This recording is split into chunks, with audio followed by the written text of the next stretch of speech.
বোন আমাকে প্রশ্ন করেছেন যে আপনার মাথা ব্যথা হয়, আপনি রসুবা খাচ্ছেন এভরিডে এবং টেলমা প্লাস 40 খাচ্ছেন এভরিডে, তারপর আপনি ইন্ডিবারও খাচ্ছেন, তারপর আপনার মাথা ব্যথা হচ্ছে। কেন হচ্ছে মাথা ব্যথা সেটাই আপনি আমার কাছে জানতে চাচ্ছেন, তাই তো?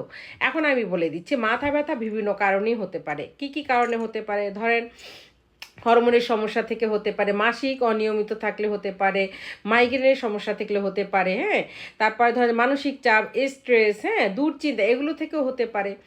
এখন মাথা ব্যথা বিভিন্ন কারণেই হতে পারে। এখন আসুন আমি বিভিন্ন কারণগুলো আপনাকে বলে দিচ্ছি। যদি মনে করেন যে আপনার যদি টেনশন বা স্ট্রেস হয়, ধরেন যে দুশ্চিন্তা, মানসিক চাপ, হ্যাঁ, আর যদি হয় তার সাথে ঘুম কম বা ঘুম বেশি হওয়া, হ্যাঁ, তারপর চোখের সমস্যা যদি থাকে, গ্যাস অম্বল যদি থাকে, তারপর ধরেন যে ডিহাইড্রেশন যদি হয়, হ্যাঁ, যদি কম পানি খান, তারপর রোদে যদি বেশিক্ষণ থাকেন, এ কারণেও সাধারণত মাথা ব্যথা হতে পারে। ঠিক আছে? তো দ্বিতীয় কারণটা কি হতে পারে? দ্বিতীয় কারণটা হলো মাইগ্রেন। এখন মাইগ্রেন আপনি কি করে বুঝবেন যে আপনি মাইগ্রেন হচ্ছে, সেটাই আমি বলে দিচ্ছি। মাইগ্রেন হবে কি, মাথার এক পাশ আপনার ব্যথা করবে, তার সাথে কি হবে, বেশি ব্যথা হবে। এক পাশে বেশি ব্যথা হবে, বমি বমি ভাব লাগবে, আলো এবং শব্দে কষ্ট বাড়বে আপনার। তারপরে কি, মাসিকের আগে বা মাসিক যখন হয় তখন মাথা ব্যথাটা বাড়তে পারে। তাহলে এটা কি ধরে নেবেন? মাইগ্রেনের সমস্যা। তারপরে কি হলো, হাইপার টেনশন, উচ্চ রক্তচাপ। সেটা কেমন হবে? ঘাড় ব্যথা হবে, ঘাড়ের রগ শক্ত হয়ে আসবে। তারপরে কি হবে, মাথার পেছনে ভারী ভাব লাগা, ব্যথা বাড়া, তারপরে চাপ বেশি বেড়ে যাওয়া।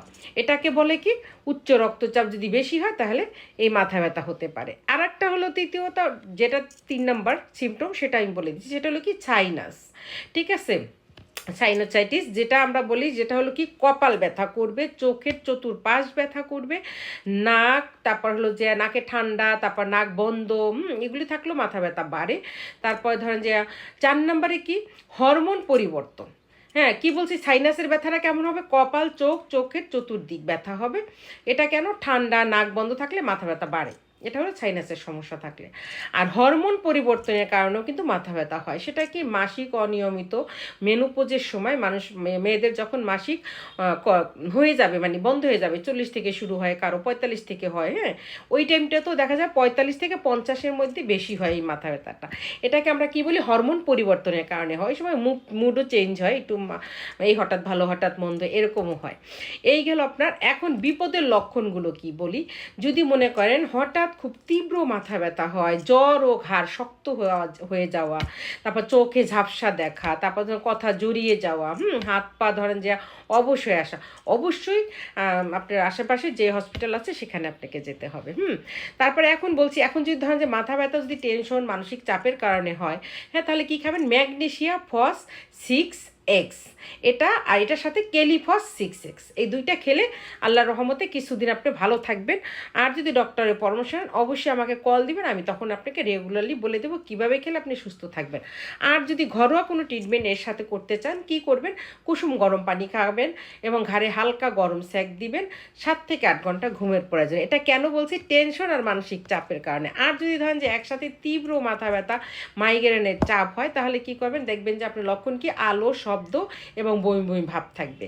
সেটা থেকে বাঁচার কি উপায়? ধরেন যে হোমিওপ্যাথি মেডিসিন বেলাডোনা 30, সাথে কি নেবেন? সাঙ্গনিয়া নেবেন, সিপিয়া নেবেন। এই 3টা ঔষধ একসঙ্গে যদি খাওয়া যায়, সকাল, দুপুর, রাত, আমাকে ফোন করবেন, আমি বলে দেবো কিভাবে খাবেন।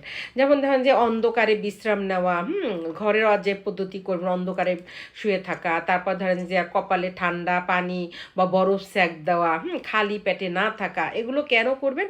যদি এক পাশে মাথা ব্যথা হয় আর মাইগ্রেনের চাপ থাকে। আর যদি প্রেশার বেশি থাকে তাহলে কি করবেন সেটাও বলে দিচ্ছি। তাহলে কি করবেন? নেট্রামিউট 30, এই মেডিসিনটা নেবেন। আর যদি ধরেন প্রচুর মাথা ব্যথা হয়, চোখ বন্ধ করে রাখবেন আর এই ওষুধটা খাবেন, দেখবেন চলে যাবে।